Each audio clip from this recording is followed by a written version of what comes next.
even when I wasn't at my best. I vow to always remember how far we've come and to never take for granted the woman who stood with me when I had nothing.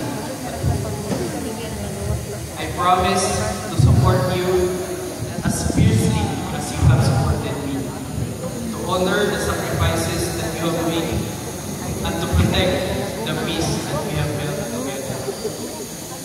As we build our life as husband and wife, and as parents to our beautiful Unica, I vow to be your home, the one who listens, who loves with you, cries with you, and walks beside you every day, no matter what comes.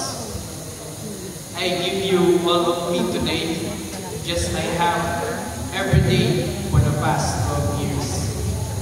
And I promise to keep choosing you for the next 50 and beyond. I give you all mine today.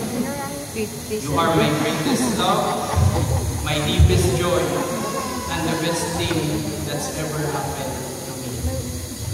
I love you.